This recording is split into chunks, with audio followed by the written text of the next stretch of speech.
Good morning, everybody. Thank you for joining us this morning in the virtual forum, Increasing the Use of Natural Gas as a Fuel Energy Transition in the Region, an event organized by the Central American Bank of Economic Integration. I am Fernando Falconi. I am the Energy Specialist in CABEI and have the honor of being the moderator in this forum where we will be discussing opportunities and challenges that exist in the countries that make up Central American integration system to increase participation in this clear energy source. The event will be organized in two blocks. The first block where there will be a presentation on the needs and opportunities for the use of natural gas in the region from the perspective of the electric sector. In the second block, we will have a dissertation by two senior executives in the private sector that will present the challenge facing the private sector to introduce the use of natural gas in various sectors of the region. Without further ado, I will introduce the distinguished Dr. Dante Mosi, Executive CABEI, to welcome participants. Welcome to the Gas Forum.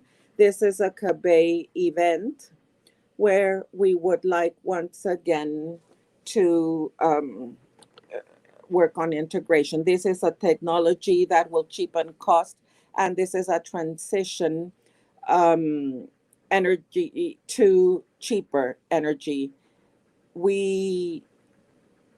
And obviously, this can be achieved only with cheap energy. Natural gas is already a source of energy used in Central America that we need to use in a broader manner. In this study that we present today with experts that will be presenting, you will see the different advantages Central America could have if it decides to take upon the challenge of a Central American gas strategy to allow all Central Americans to enjoy cheap electric power and at a low cost. It's a pleasure for us to present this strategy, which includes different points of views from politicians, economists, private sector, public sector, and of course, integration agencies. We hope you will enjoy this, ask all the questions you can, and let's hope we can introduce this new technology that will cheapen the costs for all. Thank you. Thank you to Dr. Mosi for your welcome and for highlighting CABEI's commitment to continue supporting initiatives to improve competitiveness, sustainability, and resilience of the countries in the region. Before beginning with the intervention of our distinguished panelists, I would like to reiterate Dr. Mosi's invitation to leave your comments on YouTube and Facebook, since at the end of the event, we will have a Q&A time where we will reflect the role of natural gas in the region. Without further ado, I introduce Edgardo Alfredo Calderon, who serves as Executive Secretary of the Board of Directors in the Central American Region Electricity Market, with more than 40 years of professional experience in the areas of electricity market, regulation operations, safety operational, and planning of electricity systems, among others. Mr. Calderon will share with us about needs and opportunities for the use of natural gas in the region. Yes, good morning. I thank the Central American Bank for Economic Integration for this opportunity of presenting our vision, the vision of the leading council of the regional market, and to talk about the opportunities of using natural gas in the region from the perspective of the electric sector. For this, I have a short presentation for my comments. Please allow me to share the screen.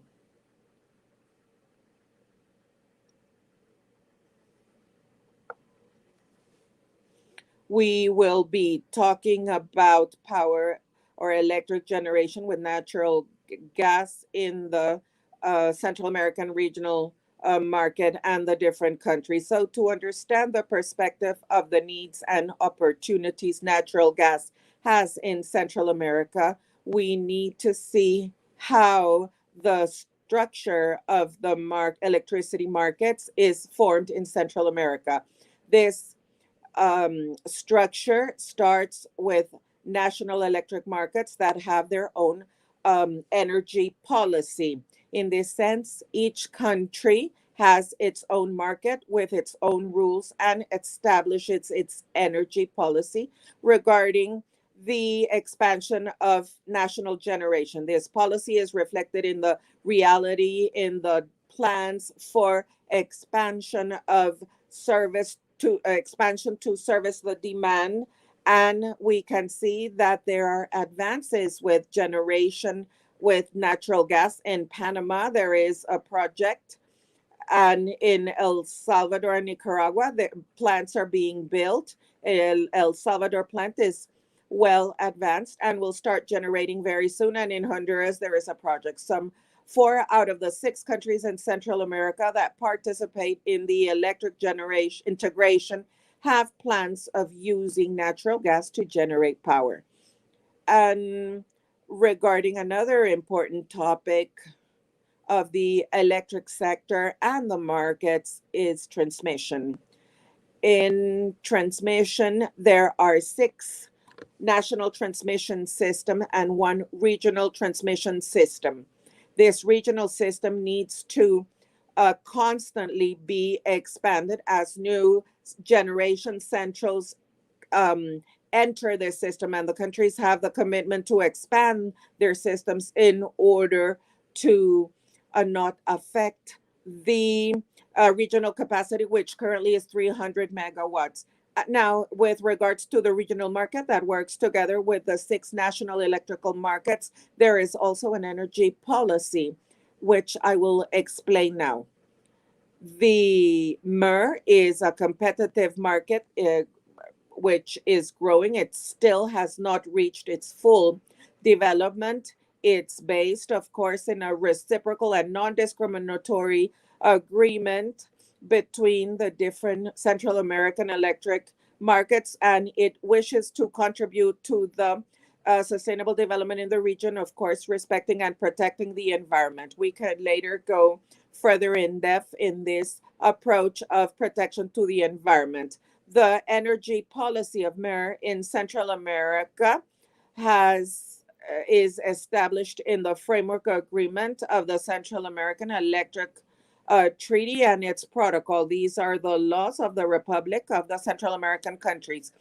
This establishes the policy to generate. It mandates that governments must establish suitable conditions to develop electric plants of a regional character, and this has been done.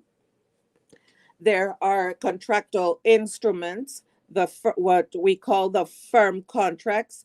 The regional transmission was developed, and the risk coverage mechanism, which is called transmission rights, was developed. These 3 instruments are already implemented, and of course, also a transmission policy was created in order to create transmission capacity among the Central American countries of 300 megawatt through the CAPEI line, and then to develop regional expansions to other capacity stadiums. And that is precisely what regional organizations in Central America are doing. Also, very kindly, 2 questions were asked, which summarize a great part of what I have said here. And one of them is that the Central American countries develop at different levels carbonization plans and analyze electrification scenarios for their economies. So the question is, how is the regional electrical market prepared to support countries in these analysis and plans? Let me mention that the electrical regional market has a subsystem called planning system for the expansion of regional transmission and distribution. So all countries need to reflect these carbonization or electrification plans of their economies in their respective national expansion, generation, and transmission plans. All these 6 plans have many details, and many are sent to the regional operating entity who analyzes them and determines the form in which MER can help or support the countries through planning, generation, and transmission is that this support can be provided. In addition, with all this information, MER analyzes other stadiums of integration. As you well know, the ideal stadium for electric integration in Central America is to have a single market with a single expansion system for generation and transmission. As long as this is not possible, we will have more limited integration scenarios, which do allow us to exchange important volumes of energy in an increasing manner. And the last question was, how is the development of regional generation plants visualized in MER? As I already said, this is visualized in the treaty. The countries promote regional generation plans, and we have been developing different mechanisms for this purpose. We know that they will benefit the system because we always seek to have scale economies that can be provided by regional generation plans. And of course, there are important challenges to incorporate them. The three most important is what I mentioned: suitable conditions, that is to have contractual instruments that are fully harmonized, that is that the contracts per country are respected, namely in scarcity conditions, that there is a regional transmission with a stable capacity as well as a reliable one in time, and that delays in the national system do not affect the regional capacity. And last but not least, to have coverage instruments that are efficiently from a technical and economic perspective, to have coverage in the different things that could arise in the market and avoid financial problems in the contract. So this is our vision. We know that natural gas is entering in the generation of Central America and believe that this will allow expanding other energy sources, namely renewable, that are intermittent in order to maintain the system's stability. We have seen that our system is fragile, it's long, longitudinal.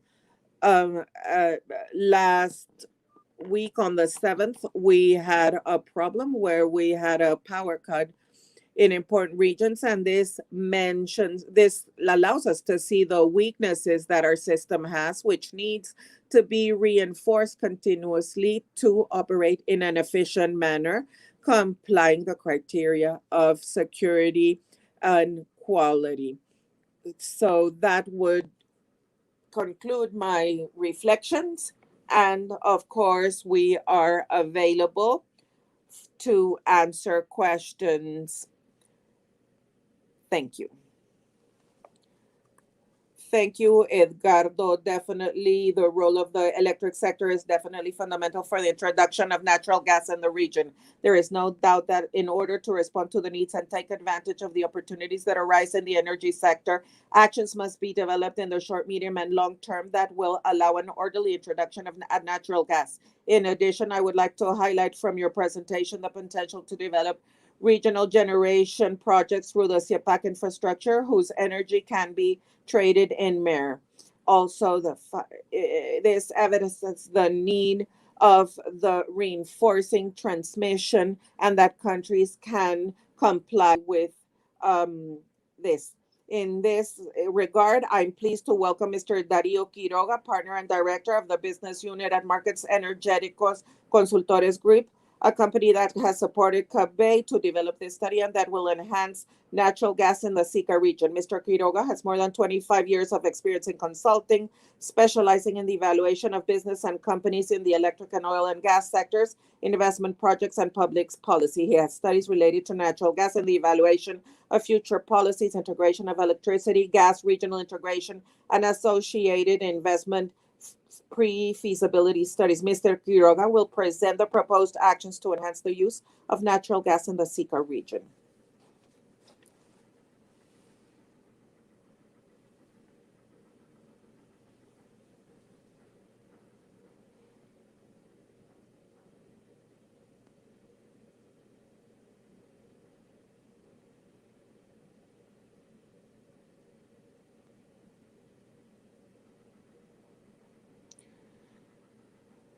Dario, you are on mute. If you can please unmute. Thank you. First of all, to thank all of you and to start by saying good morning and thanking the bank and thanking you for the invitation and going straight into the presentation, given that we have a short time and a very important mission to transmit.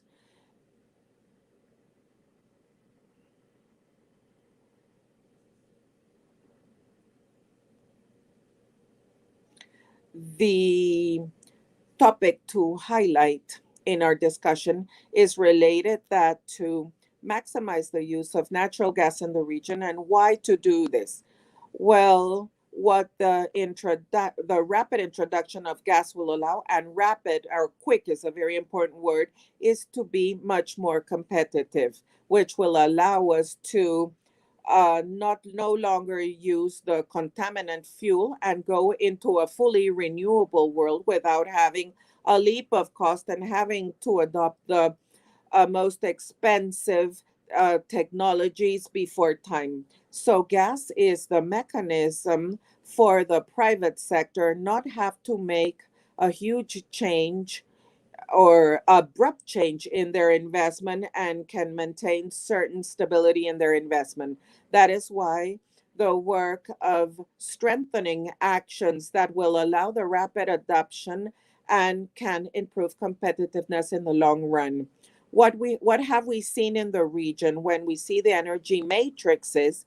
The first thing that calls our attention is the participation of renewable sources, 13%, which need to grow further, and the participation of fossil sources. When we see this graph, you observe that 54% of the fuel are fossils and that these are used for for residential use.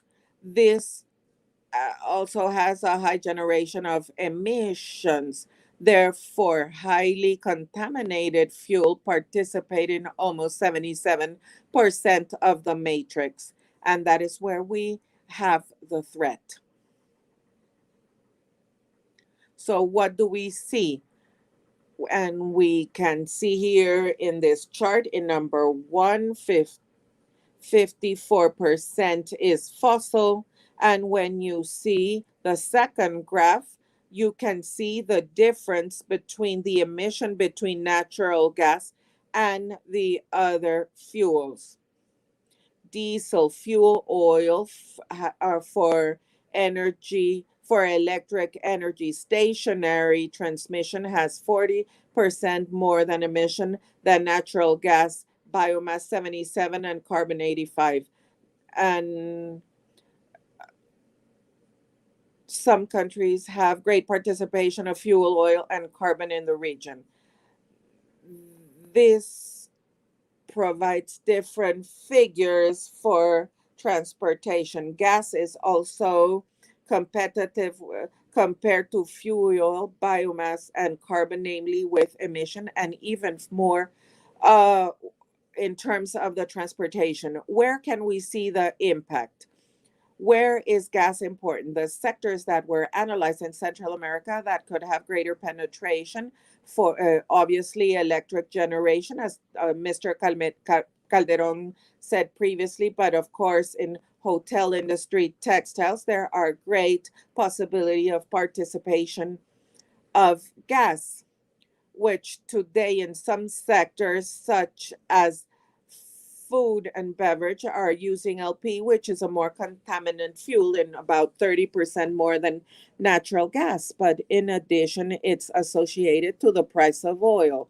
In the future, when oil is losing its market share, it implies that the strategy and the prices of countries will be higher, which is what we are seeing with the shrinking of the uh, oil market in the US, which is having a great impact in the prices of commodities today. So, what was done in this work? We analyzed three strategies that we are seeing today in the region, and these were analyzed in light of three important situations: the business, the scale, and governance, business environment, scale, and governance. The current one is that each country is implementing its own strategy, seeking in the projects, the countries that have the scale to have it. And this leads to a slow penetration of gas in the electric sector and very little in the industrial sector, where, as Mr. Mosey said, there is a possibility of entering for the industry and having quality gas. By industrializing it, generates more added value to than and with the necessary capital for investment. And going into this search, I remember, according to a regional coordination scenario, where countries decide to go into a number of actions related with the local natural gas regulation, natural gas, to promote and accelerate consumption.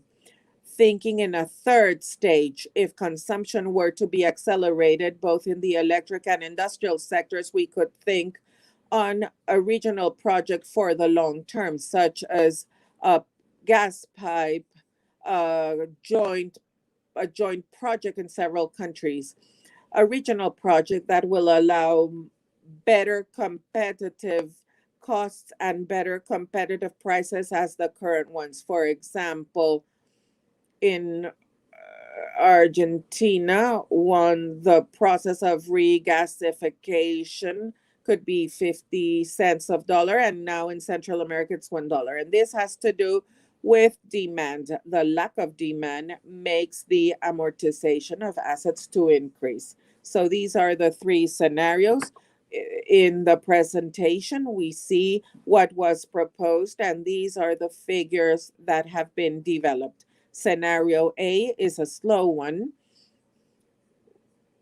where gas is still being used in the electric energy as a contribution from energy to support renewables, and the opportunity of coordinating and accelerating negotiations with a good business environment where the industrial and transportation sector can have a demand, which and would lead from scenario A to B. And a third line, where in addition of making that decision, a green and regional policy is adopted. Why does the green policy require a regional one? Because regional projects reduce the cost further and make it possible for this large cost that is now being generated with carbon and fuel oil can achieve even more competitive gas prices, and this way they can adopt a green scenario faster. So regional scenarios allow us to make the transition in a more competitive manner. What we saw is that in a scenario that is feasible, this could have the transition could there could be a gas pipe in 4 years, and in the case of an aggressive green policy, this could be accelerated in 6 years, and this could improve the transition. Let's consider that in 2050, we will be using electric fuels, electric sources in almost all the energy needs, with which accelerating the process will allow us to have these existing projects. If we do not have this acceleration, our projects would not be feasible because they would not have enough years to recover the investment. As a comment here, there is also a big impact in the trade balance. It reduces for all the countries, the CICA countries, and the impact has not been estimated. An indirect impact that is generated in 5.6% of improvement of the balance of trade. Basically, due to the substitution of manufacturing of industrial type, which, as we said, having heavier industries with products that generate more heat and therefore are more added value, or in the case of textile in the same sector, an improvement in the quality of the products will generate this other effect that cannot be estimated in numbers. This was done by overlapping experiences in the country. This 5.6. Now, regarding reducing emissions, as we mentioned, the reduction of emissions has also a very important impact. 10% of the emissions in the sector in the generation of fuels in the region, and of 3% reduction in the case of a regional coordination, which means that coordination does accelerate, but it's not sufficiently strong for gas to generate a strong expansion of renewables and can displace other fuels. We can see this very clearly in the matrices to 2040. At the right here, you can see the countries where the highest impact is related with the substitution of carbon, the case of Dominican Republic and Guatemala. In terms of prices, gas is quite competitive. These are the prices in the different countries, which we included so that it can be used when the presentation is shared.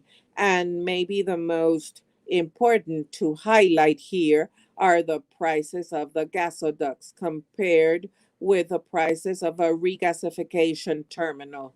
It lowers it reduces in $2-3.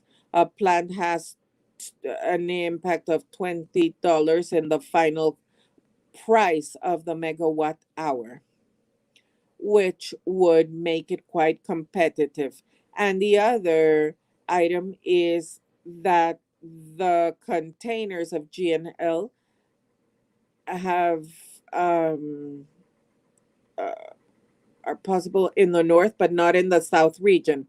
Compared to diesel and GLP, these prices were estimated for the entire project, and today are quite similar in the region, 2.8, 3.5, but price of GLP in United States is about $3 in the north, so it's 14 in Central America, which is also a very volatile price. It's important to see that these prices are prices at the coast, because everything that has to do with the distributions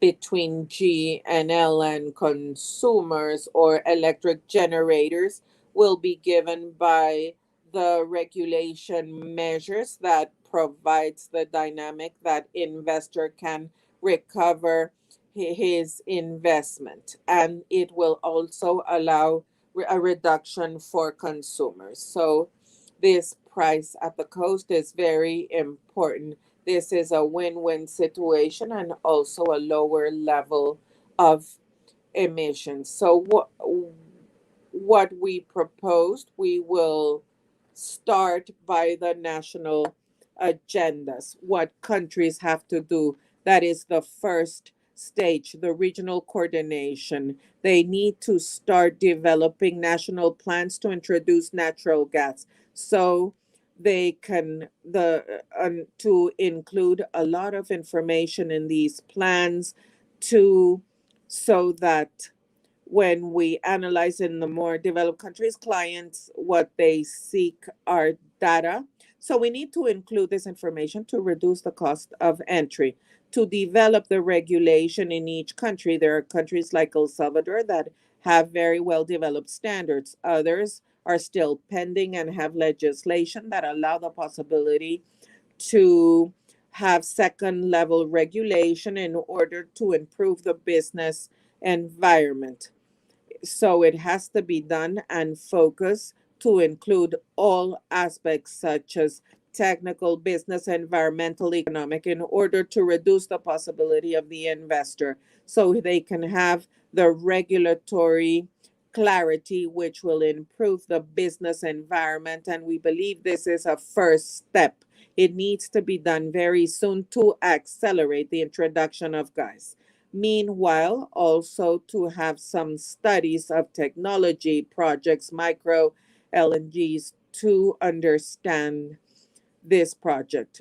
Now, in institutional strengthening, it's very important to strengthen institutions, because if you have a good regulation and in business climate, but investors need also to see that the institutions are capable of updating the regulations in a logical manner and that have the capacity to understand the business items. One, and this goes beyond the gas business itself. What happens is that when the public officer does not know, believes that he tends to believe that he is being lied to or doesn't, it's not so. So it's important that they know they can audit and can see when the investor is trying to take advantage and when he's not. If there is no knowledge, the officer tends to take an attitude that is adverse to risk and believes the investor is not telling the truth.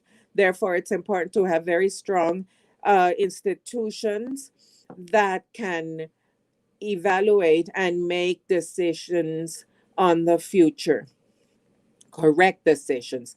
And simultaneously, with the strengthening of the public sector, it's important to support the reconversion of generation plants, and regional integration could be a way. So I share a part of a market to purchase cheaper fuel and thus make projects feasible, promote studies of reconvention of the industrial sectors. And here, there is part of the industrial sector that can reconvert quickly, and another part that is very small, and the cost of the analysis is very high, and therefore does not have the cost of contamination appropriated. So support there for the reconversion before having to impose a tax on carbon, so there can be an incentive to have the support of these analysis. And then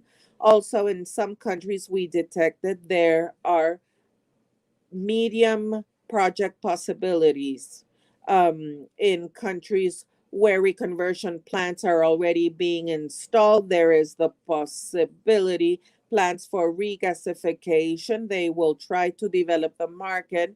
And then there is a possibility for intermediate distribution trader. There they need support to develop certain construction businesses, the way of loading and the containers. And these items need to be studied in each one of the countries. When we talk about promotion, we're talking about credit, about rules, so the private sector from the banking area can have access to funding.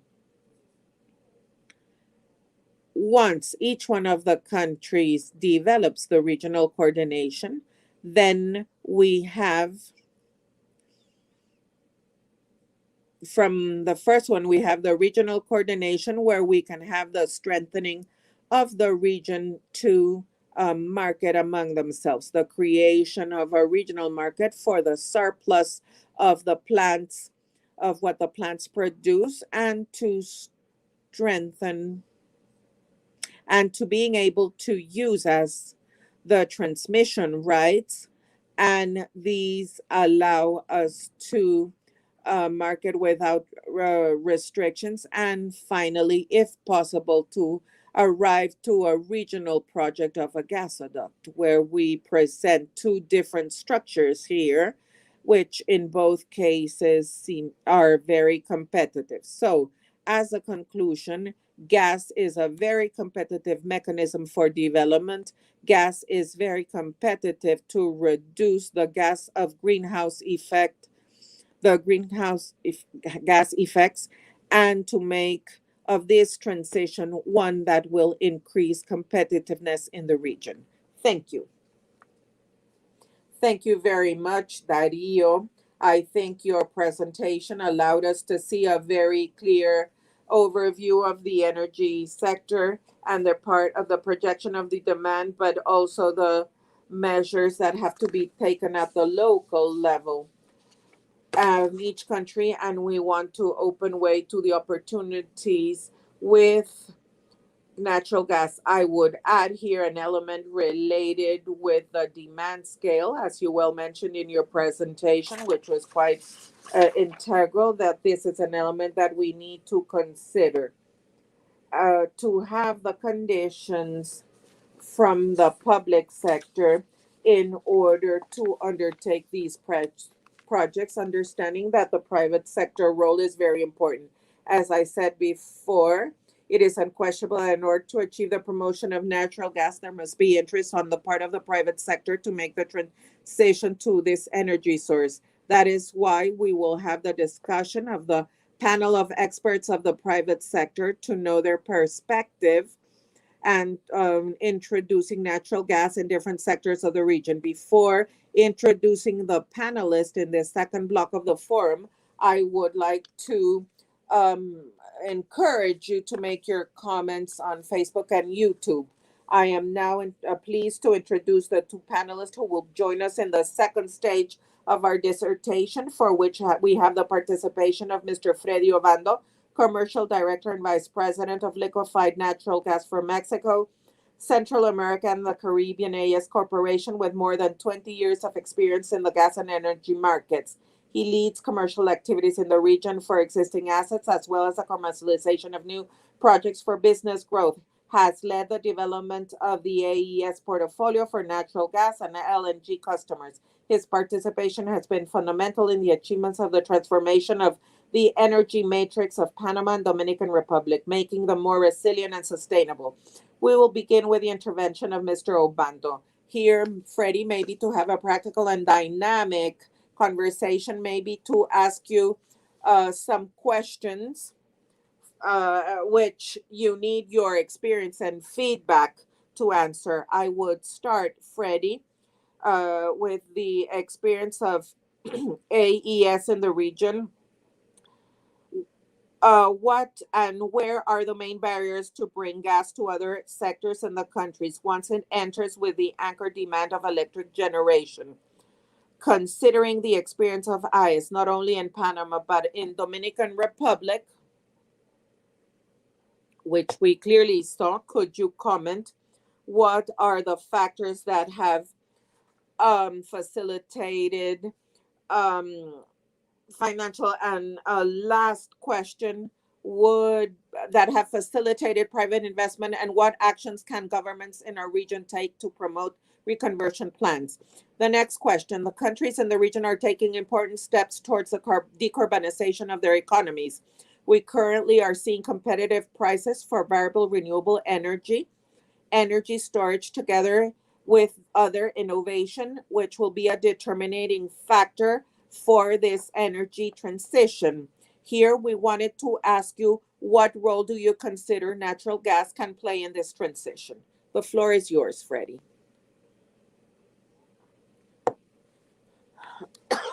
Can you hear me? Yes, I thank you to CABEI and Fernando for this cordial invitation. I represent AES, which is a U.S. company with a Latino flavor. Well, we try to make available in the markets we have presence a new product and service. We are pioneers in the region and have opened in Dominican Republic the market of natural gas. 20 years ago, we've had the first generation central and the first regasification plant in Panama. And today, all this infrastructure is available in the region. So we're very happy of being here and applauding this initiative of increasing the use of natural gas. We are convinced that this is a fuel that supports transition. I will try to answer Fernando's question in three blocks, flexibility. This is something that had been till until recently. We talked a lot about scale, asking whether our countries could reach the scales to attract these investments in terminals and open and provide access to our markets, our industries, trades to this new fuel. Today, more than flexibility in the scale, what we have is a huge presence of terminals in the region. This allows an aggressive competition and availability of product that we're seeing from the private industry. We're seeing Jamaica, Puerto Rico, Panama, Dominican Republic, very soon El Salvador, Nicaragua, Baja California are opening terminals which are operational, being constructed, or have very concrete plans. So we see a lot of appetite, not only by our the company I represent, AES, but also from our competitive of offering attractive terms to all the industries that want to use gas. Dario set the bar quite high by showing a table of prices, but we do applaud the study that was made that gives lights on the market and how attractive and competitive it can be. I commented in a recent presentation in the Platts event this year that what we're seeing as competition is not necessarily oil, the difference of prices and all this, which is what used to happen in the past. As competition today to accelerate the adoption of gas is really the definition of clients to use gas or going directly to renewable.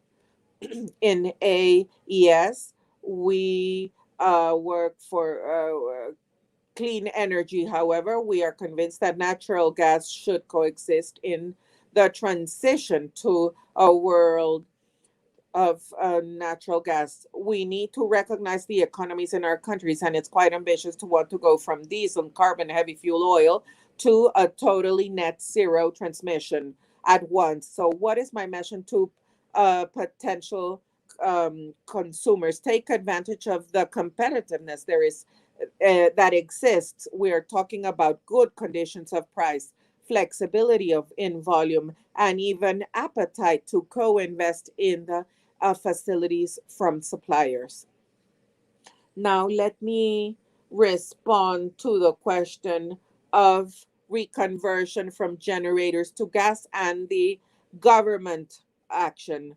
I am from Dominican Republic and I want to use Dominican Republic as an example. We are very thankful and aware that energy policies implemented in Dominican Republic were key to achieve almost having 1,000 megawatts going from oil to gas, and that they were used as the quicker, cost effective, and best option. For this, the Dominican government promoted in a decisive manner conversion.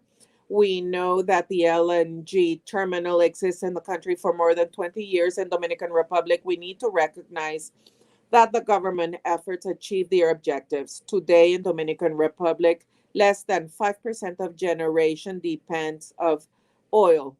This is a huge success and should be copied by other countries, and even further with in an island with such a small system. The governments in the region have to embrace the practice of solution as a key factor of success to bring new possibilities of gas is cheap to have the firm energy our systems needs. And how can we achieve this?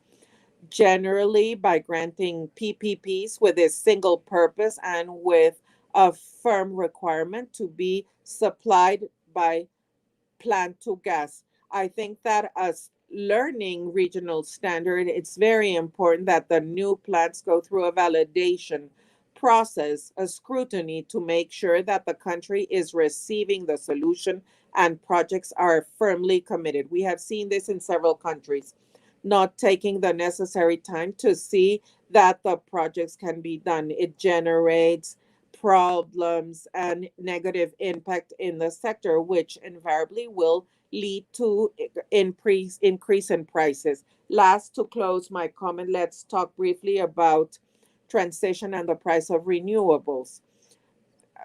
As I said, this is becoming great part of the competition of those that are seeing the final clients. or what the final clients are seeing. We have to be very careful with the management of licenses, renewable projects, and small systems. From us, we're seeing how the operators of electric systems are increasingly understanding the impact of intermittence, and requirements are being generated for the entry of new projects. For example, of using systems of battery storage. When we include a battery system in time and sufficient backup, we can see how renewable generation approaches a combined one. My message here is that it's vital to equal prices together with a level of resilience or desired trust. We have to see that we need, especially in peak hours or low reserve. Let me give you an example. If it's not available, it's important to have penalties in the peak, in the hours where greater consumption is expected. The base resilience is very important in our region in extreme conditions of low rainfall, hurricanes, etc.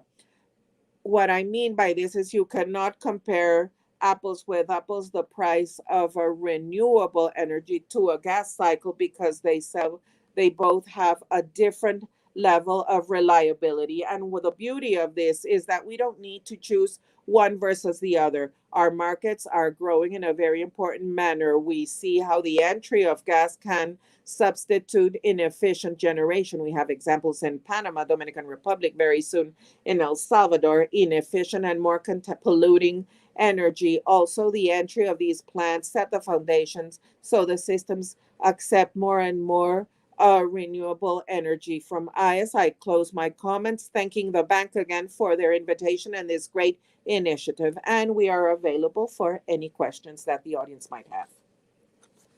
Thank you, Fredy, an excellent participation. We confirm that the role of the private sector is very important, and to have the necessary conditions for its development is very important. Continuing, I know that there will be several questions at the end. We will try to make a compendium to try to answer them at the end. But continuing with the perspective of the private sector, we continue with a presentation of Mr. Monroy, who is the Vice President of Finance and Capital Market at Invent Energy, where he is responsible for project finance in Latin America and is also responsible for financial evaluation and collaborates in the development of new projects in the region. Has 18 years of experience in the energy industry with a primary focus in the electricity sector in Latin America, where he has managed and participated in development of energy projects and negotiation of their financing. Welcome, Gabriel. Also, I'd like to ask some questions and then to hear your comments on this from your perspective and experience.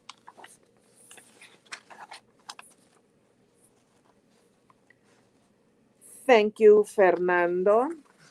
Thank you to CABEI, and thank you for this initiative, which is very good, and answering the same questions that were made to us. And before we begin, and for those who do not know Invent Energy, we are a developer and operator of sustainable energy at the global level. In Latin America, we have presence with several renewable projects and with transition gas. I think that for the region, mainly known as the greatest shareholder of also Pacifics, which has a plant of 380 megawatts, and that we hope will come into commercial operation at the beginning of 2022. To answer the questions, Fernando, and thank you very much, I think that one of the main questions is regarding the barriers that exist to introduce gas into the SICA and Central American region. I think we need to begin by recognizing that these projects are of a large scale magnitude and therefore require a large capital. And as all projects that requires this capital and are capital intensive require not only scale in terms of volume of demand, but also requires certitude of the flows that at the same time provide financial viability and require the certitude so the investor can make the decision of investing. And this only happens with long term contracts. In the Central American experience, the long term contracts have happened through bidding processes with distributing companies and long term contracts. But I believe it's worthwhile mentioning that these feasibility has concentrated in electric energy generation because there are large scales there. But the truth is that these contracts could also be for base supply for the industry. In the regional experience has concentrated in generation through PPP contracts, and it has left gas penetration to supply the industry or transportation in a secondary fashion. And I believe it's been left more for the private, so it can be an exercise or an investment more from the private sector. And governments could support more the private initiative in this second or complementary step, because if not any of the countries, if the governments designs mid and long-term plans where they do not only introduce gas through the generation of electricity, but also as part of the design, we have the phase of supply for the industry. It will strengthen the supply of gas, which will bring benefits for the region. I think Dario mentioned this. The second steps in order to bring gas to the industry also require investment in infrastructure and conversion, and it needs to be accompanied by normative that will provide the support to be able to massify the use of gas. This could be fiscal incentives for reconversion. There could be shared infrastructure, namely for businessmen and industries that are small and do not have the capacity of investing in reconversion. That could be complicated and costly. There could be industrial parks where there can be a reconversion in a majority manner and transport gas through pipelines in at smaller volumes. So there are things to be done in the part of regulation, namely what I call secondary, which is the penetration of gas in the possible uses of industry, transportation, and also reconversion of existing and incumbent plants that today burn more contaminant fuels.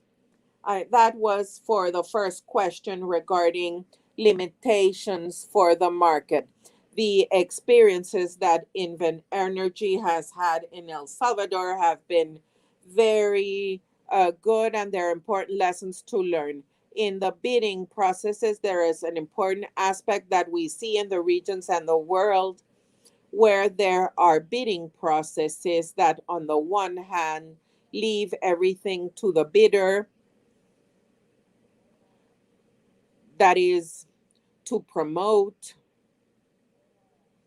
and to come with the type of technology, to present the type of technology he considers the best.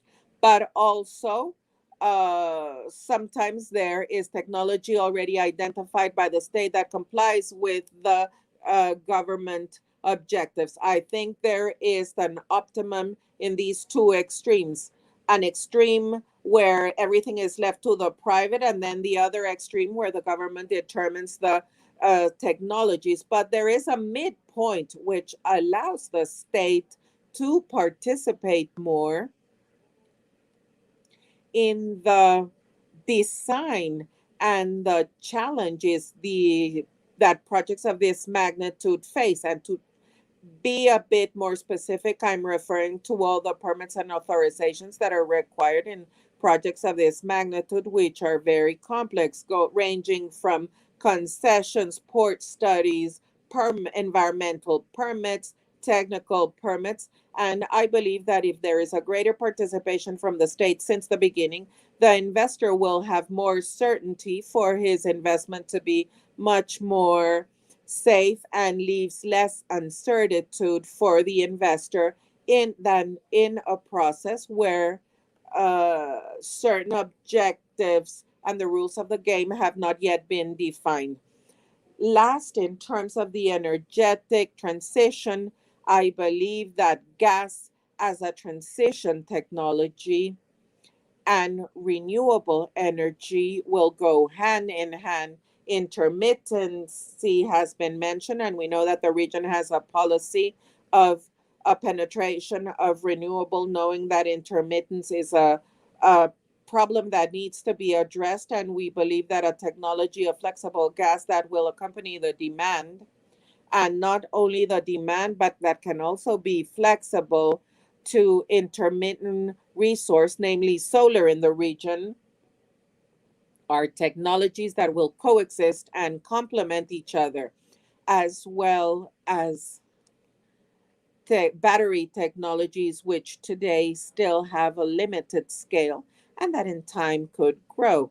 We can see this towards the future, but today these two technologies need to coexist. And I think that the key word here is flexible gas that will allow adapting to the form of the demand and that coexist with renewable. I believe these two technologies need to coexist, and I see them coexisting in the medium and even long term. I think we are not yet at the time where we can say batteries and even green hydrogen, from which we're hearing a lot, can go alone. Green hydrogen, we need to study the application, and the applications in the region are still very limited and costs are quite high. So I see these technologies as very complementary, where gas plays a very important role. Thank you. Thank you.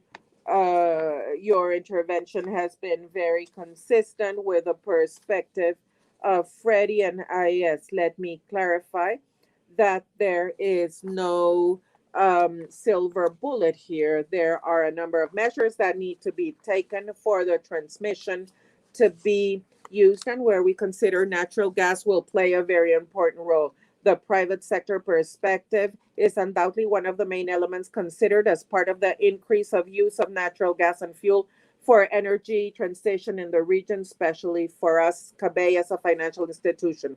I remind you that the live transmission will be recorded. You can access it through CABEI YouTube channel and Facebook.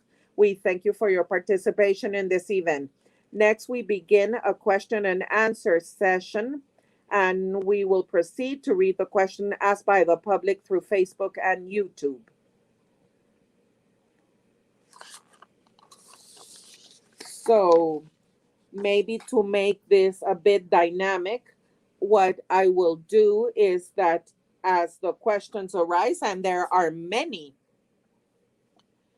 that have been asked, so I will read them, and if one of the colleagues wants to complement, well, go ahead. I will start with Dario Quiroga. Dario, maybe if you can comment a bit on how you visualize the participation of gas 5 to 10 years in the future. And a second question, if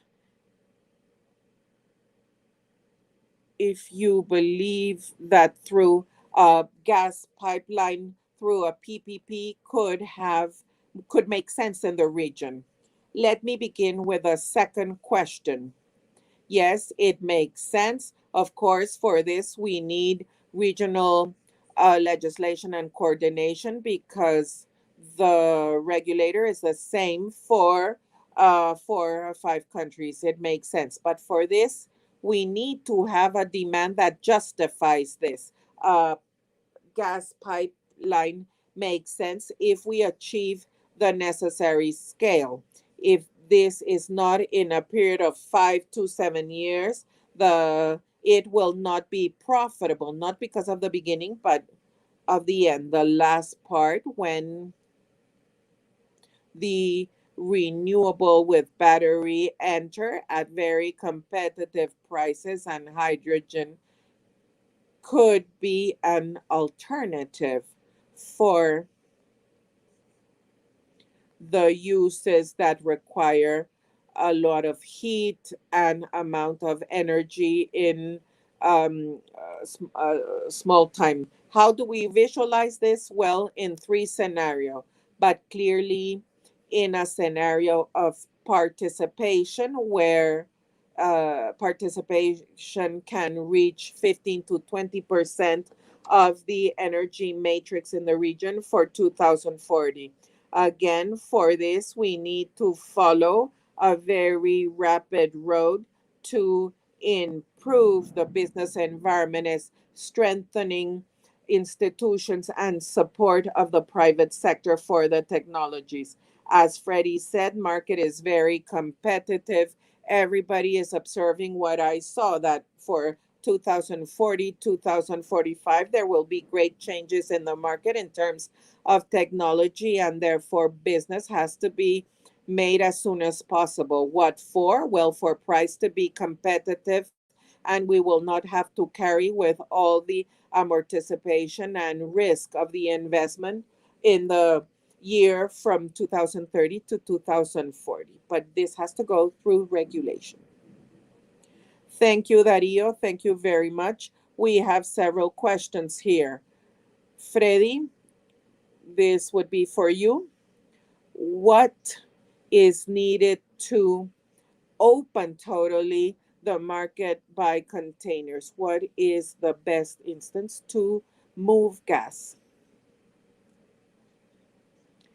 I don't know what it means to free the market of containers. Let me say that in January this year, we inaugurated the terminal to fill containers. So if you want us to send LNG to your country, today it's possible.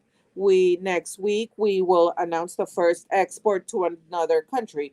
This is a reality. There are really no problems at the level of customs or permits. It's just normal trade. Obviously, the costs need to make sense, and this will depend greatly on the route that will be used. So if there is a route where there is competition between the shipping companies and there is an established trade and there is enough rotation and you don't have to purchase a huge fleet of ISO containers for your supply, well, it makes sense. In fact, it's difficult to give you a figure because it will depend on market to market, and then the internal cost that they mentioned in his presentation. Once it arrives to port, there are other costs associated to its location, etc.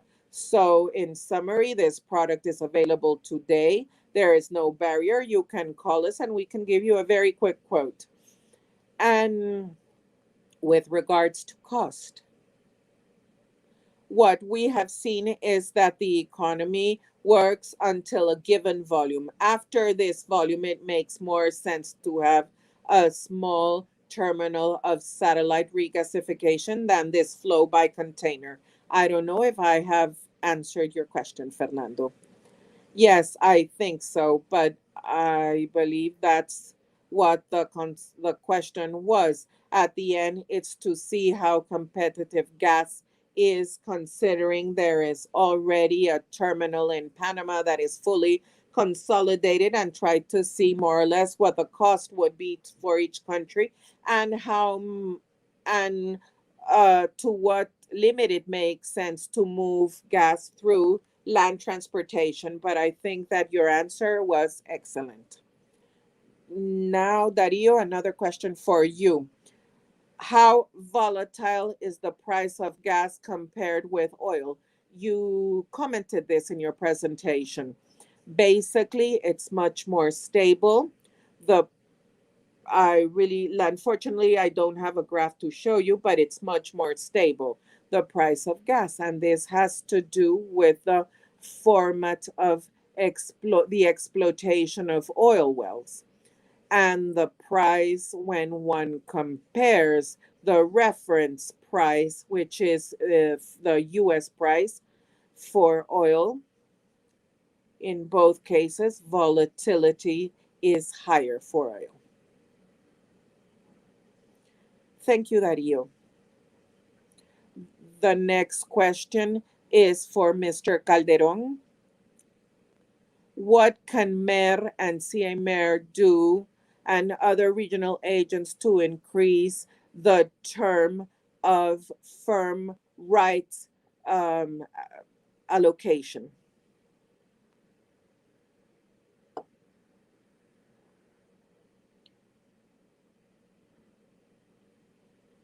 Yes, excuse me.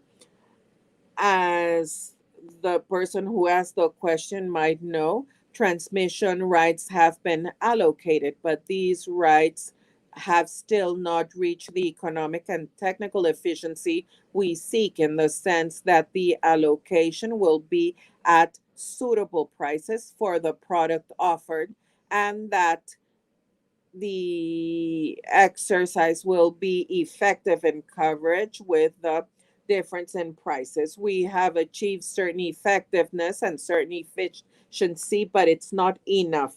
Therefore, both CMR and CRIE, which is the regulator, have formed a multidisciplinary work team where we are reviewing all the scheme of transmission rights and its relationship with the reliability of transmission, as well as the concepts of firm energy contracts, namely the package I commented, in order to offer an integral reform to the rights issue with a projection of long-term rights. So we expect to conclude this work, which is an important review based not only on the experience of the regional organizations of the regional market, but also in the interaction with market agents, regulators, national regulators, and also with the support that the three institutions have undertaken the analysis of global experiences, namely USA, of transmission rights and the difficulties they have faced and how they were solved, as not to develop solutions that are just theoretical and that have already had practice in a market that is much more liquid than the one we have here and have had a notable impact and an improvement. So we are visualizing this integral reform based on the experience of all the organizations. And so very soon, I believe maybe this year, we will have an integral uh, response for where we will see the capacity of regional transmission. So if a limit is 300 megawatts, it will be 300 megawatts 24/7, all seasons of the year, so that exchanges will not be short-term exchange at the level of market opportunity or hours, but there is reliability. That is what I could say, Fernando. Thank you. I I think this is great news, and we will be very attentive to the results of these studies that are being undertaken.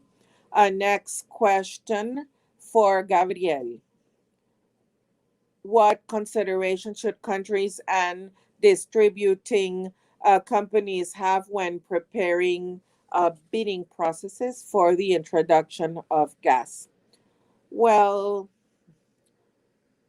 summarizing the answer, I mentioned this in my presentation. I believe that the flexibility gas provides to a system, to the intermittence of renewable energies, is critical, and therefore countries should assess the technology that is being offered. It's not the same thing, a gas turbine of many, many megawatts, than maybe a technology that is smaller and that could allow accompanying the demand in a closer manner. What could be like engines, for example, that from the side of technology. Now for distributors, it's also important to see how energy is being contracted both for renewables and including distributed energy, as well as the energy that is directly contracted with a gas plant.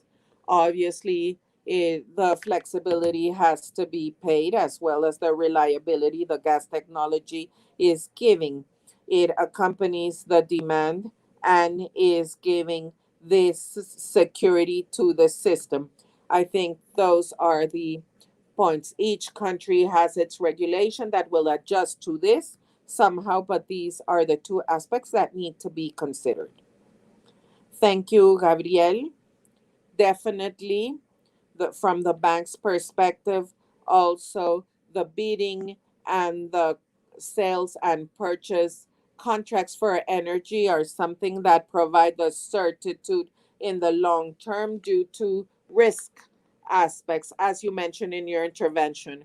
For Fredy, again, they ask if you can comment on AES experience in the export of natural gas to Haiti. Yes, gladly. Since the since the inauguration of this terminal in 2010 in Dominican Republic, we started exploring the best alternative to supply Haiti. At the beginning, a group of important companies that use a lot of diesel for generation. Unfortunately, the interconnected electrical system is quite weak and has many failures and does not provide security, namely to beer companies and some mills as well. So initially, the gas to date, the gas that goes to Haiti goes through the border. The gas from AES, which I can talk about because I don't know if there are other suppliers supplying with ISO containers. Our gas goes through the border in a very efficient circuit. To complement the previous question on the number of kilometers, the national experience shows that up to 1,500 kilometers could be competitive for the truck that is transporting the gas. Haiti is within this range from our terminal to the end point, and this has happened this way. Private initiatives that basically supply small generation systems that are for companies that are disconnected from the Haiti grid. Of course, there is also concern with the border issue. For example, currently the border is closed due to the unfortunate situation occurring in the sister nation. Nonetheless, we have not been able to visualize a country project that will attract enough demand, whether electric or that will add this scattered demand of industrials that could provide the entire country. We have shared with the Haitian government our plans, and recently they brought some turbines for generation, and we also participated in this process. So we do see a light at the end of the tunnel for Haiti, but an additional effort is needed to justify a mini terminal there. We believe it has to be a terminal similar to the one we have in Dominican Republic, Panama, or in El Salvador. Not that size, but something smaller would be good. Thank you, Fredy. Well, we thank all of you on behalf of CABEI for having accepted our invitation and sharing with us your knowledge and experience in the natural gas sector. To conclude our forum, I invite Mr. Carlos Gomez, who is in charge of CABEI's non-sovereign public and private sector management, for some closing remarks. Carlos, the floor is yours.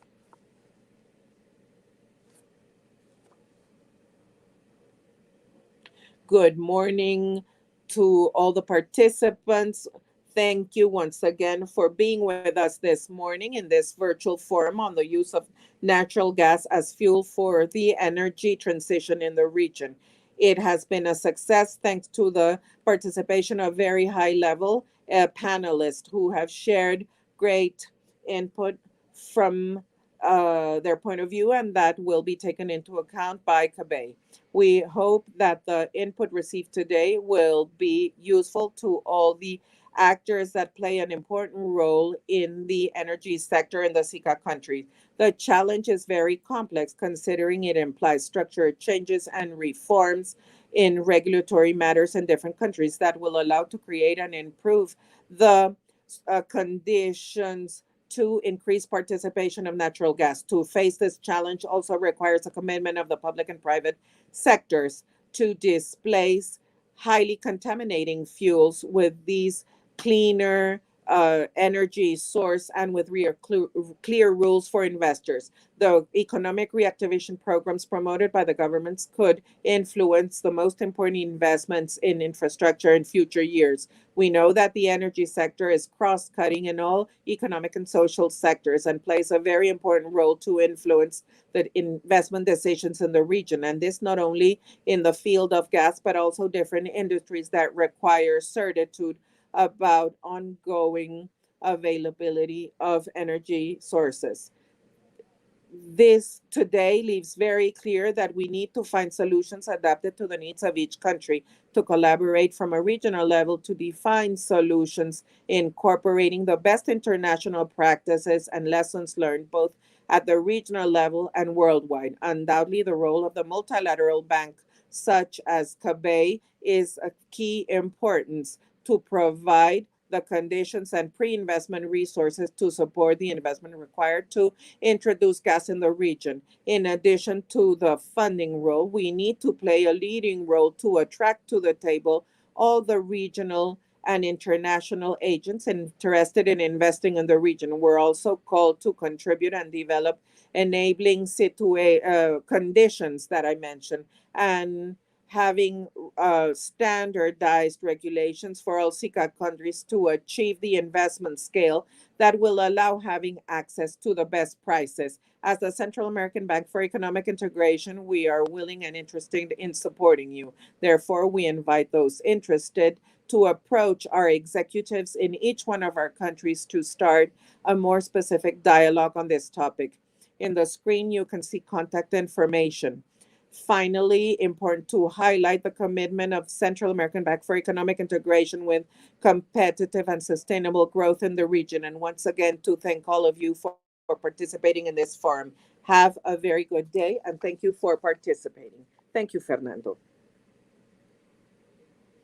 Thank you very much, Carlos, for the closing remarks. And with this concludes the virtual forum, increasing the use of natural gas as a fuel for the energy transition in the region. Hoping it has allowed us to take a look at the main considerations that we must take into account to promote natural gas in the region. Thank you for your participation, and we look forward in a new event organized by CABEI.